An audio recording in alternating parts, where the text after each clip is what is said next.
എന്നൊരു ലക്ഷ്യത്തെ നോക്കി നീലക്കടൽ പിന്തിരിഞ്ഞില്ല. തോറ്റു തുടങ്ങുന്ന ദൈവത്തിന്റെ പോരാളികൾ. ഇനി ആ വിശേഷണങ്ങൾ കർത്തതലങ്ങൾ എവിടെയാണ്? വാങ്കഡെ ഒരിക്കലും നിശബ്ദതയിൽ മൂകമാകില്ല. രോഹിത് റിക്വറ്റൻ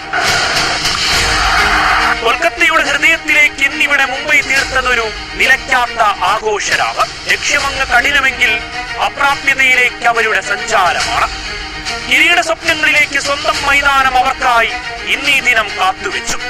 വിജയരാവിൽ യാറിയില ദൈവത്തിന്റെ മധുര പുഞ്ചിരിയും. രഹാനയിൽ കരുത്താർജിച്ചാണ് കൊൽക്കത്തയുടെ തുടക്കം. മുംബൈക്കായി പന്തെടുത്തവർക്കെല്ലാം അവർ ബാറ്റുകൊണ്ട് മറുപടി നൽകി. 67 നായകൻ മുന്നിൽ നിന്ന് നയിച്ചതോടെ ഉയർന്നുയർന്നവർ റൺമല കയറി. 17-ൽ 37 കിവിക്കരുത്തരിൽ ഒരുത്തൻ പിന്നലൻ. രഘുവംശിയുടെ അർദ്ധശതകം